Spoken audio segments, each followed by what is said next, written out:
Wow, what a series for the San Diego Padres. History made for the Padres franchise as they sweep the Dodgers, their fellow foes from Los Angeles, California. They swept them in a 3-game series at home, and it was wild. We're talking all Dodgers and Padres in this video. So, without further ado, let's get into it. Alright, so I'm going to go over what happened, in each game. Game 1, Game 2, and Game 3. A homestand for the Padres against the rival LA Dodgers. So game number 1, it's a Padres winner. 6-2, Padres beat the Dodgers. The win went to Yu Darvish, and the loss went to Julio Urias of the Dodgers. Darvish was dominant, 6 innings pitched, and Urias went 4 innings pitched. And then you go to game 2. Padres, again, a little bit tighter of a game, a more entertaining game for the fans in San Diego. The Padres snuff it out 3-2 in favor of Blake Snell. He got the win,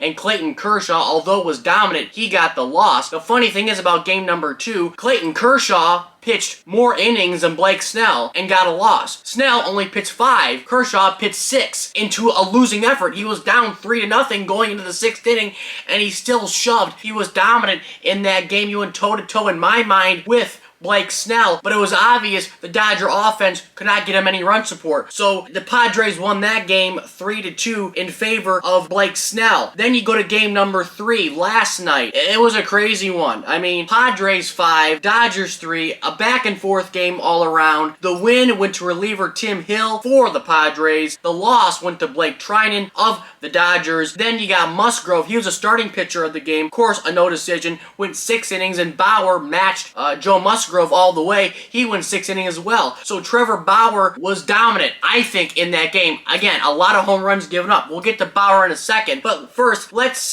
just look at the historic achievement by the Padres here in this 3-game sweep. It's just not an ordinary 3-game sweep of any old team. It's a rival. Yes, the Yankees have swept the Red Sox before, and the Red Sox have swept the Yankees before. I mean, that's nothing new when it comes to the Yankees and the Red Sox. But in this series, it was the first time ever that the San Diego Padres have swept the Dodgers since April 15th and 17th of 2013. That was 9 years ago. Within that span, the Padres and the Dodgers have played 45 series together, and the Padres have never ever gotten a series sweep since 2013. Imagine that. They weren't even that good in 2013, being the Padres. So this is a great series brewing here in Southern California between the Dodgers and the Padres. I love this series. Bauer is a showman in himself, whether you like him or you hate him. I love the guy. I love Trevor Bauer. I want to get a jersey of his. He's the best. I love that he vlogs. I love the YouTube thing.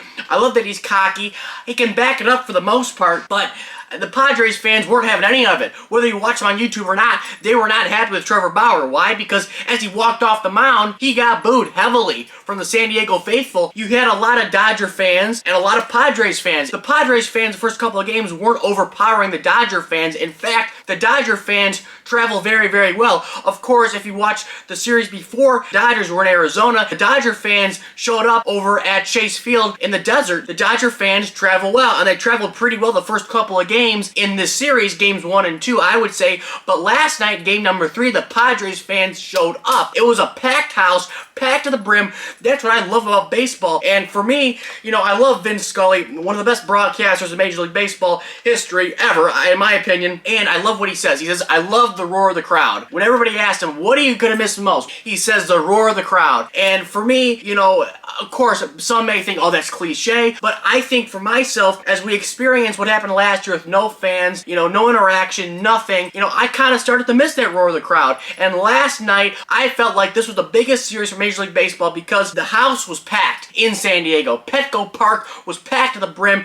The roar of the crowd was alive and relevant, and it played a big factor in the Padres win, no doubt about it. The fans, really make the series. It doesn't matter how good the teams are. If the fans are into it, which they were, it makes it 10 times more entertaining and fun to watch on TV, especially on a national broadcast on ESPN last night. So Bauer was booed heavily as he's walking off the mound. That was entertaining, whether you like him or hate him. I mean, I thought it was great. And the thing about Bauer is, he's been dominant this season. He has been really dominant this season for the most part. Problem is a home run ball. I felt like no one needed to point this out to me for me to understand it or to me to recognize it, because I kind of felt like Bauer has had trouble with the home run ball. 10 strikeouts last night, which is a lot of strikeouts for a loss. For me, it's just like Bauer, he goes in a start, he's a bulldog on the mound, he doesn't care who you are, he's cocky as hell, and he goes out there and he shoves. But the problem is, as you probably well know, it's the home run ball. And last night, it was no different. Bauer gave up 5 hits last night to the Padres. Just 5, that's it. I mean, you think of 5 hits, he must be pretty good, right? No, not in this case, because 3 out of the 5 hits left the yard. And he has given up now 6 home runs total in the past 18 innings and in his 3 starts against the Padres this year. So he's giving up the long ball, not to just anybody, but the Padres in particular. Trevor Bauer shoves.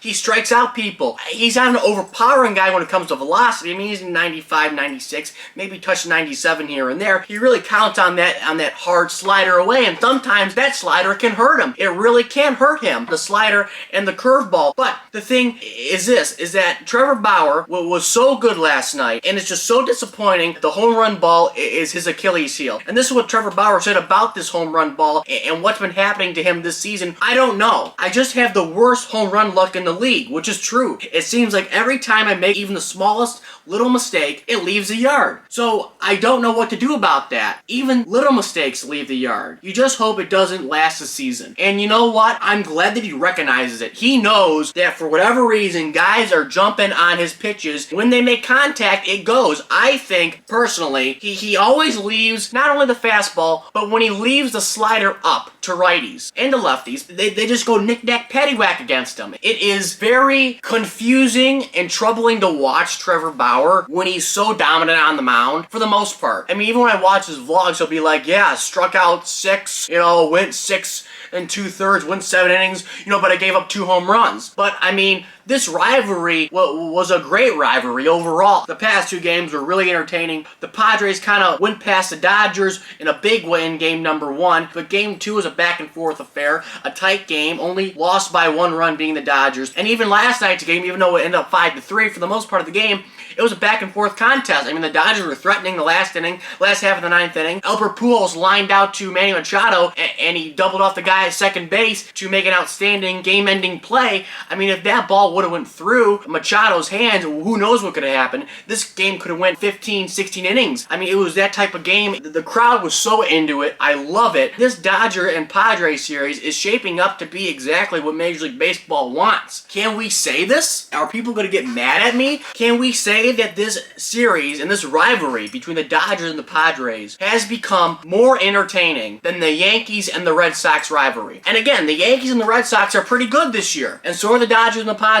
I think, as a fan's perspective, this series, what I saw in San Diego last night, was something I have not seen in a long time when it comes to baseball games. I mean, guys, it was June 23rd yesterday. This is not September. This is not October. This is the middle of the summer. I'm telling you, these Dodgers and Padres fans, they're passionate people when it comes to Major League Baseball. SoCal, I mean, you can't sleep on Southern California and baseball. I mean, it's right up there with New York and Boston baseball, in my opinion. I just think that the Dodgers and the Padres series has become so entertaining for fans. I mean, I'm a Tigers fan from Detroit. I'd rather watch this game than any Tigers game in any time of the year. Even if the Tigers were good, I'd probably want to watch this series more than the Tigers, because the Tigers do not have this type of rivalry, because for the most part, most teams don't have this type of rivalry that creates this much hype. There's nothing more exciting in baseball. This Dodgers and Padres series, I'm going to say confidently right now, is more entertaining than the Dodgers and the Giants, the Cubs and the Cardinals, and the Yankees and the Red Sox, because they are very close geographically. That was the whole point of me, saying rivalries need to be relevant again, making a video saying why baseball needs to change the divisions. I kind of did it on geographics, and this is why the geographics, in my opinion, work, because fans make it happen. The fact is, Dodgers and the Padres are doing great right now, and this series was the best series I've seen this season in Major League Baseball, and frankly, the best series I've seen in a very long time. I mean, there's nothing like it. I mean, Southern California is becoming a baseball town. and hopefully both of these teams can make it into the playoffs and face each other in a series, whether it's the NLDS or better, the NLCS. I really want an NLCS matchup between the Dodgers and the Padres to see who's going to represent the senior circuit this year in 2021. So that's all I got for today's video. Like, comment, and subscribe. Comment down below your thoughts. I'm going to catch you later.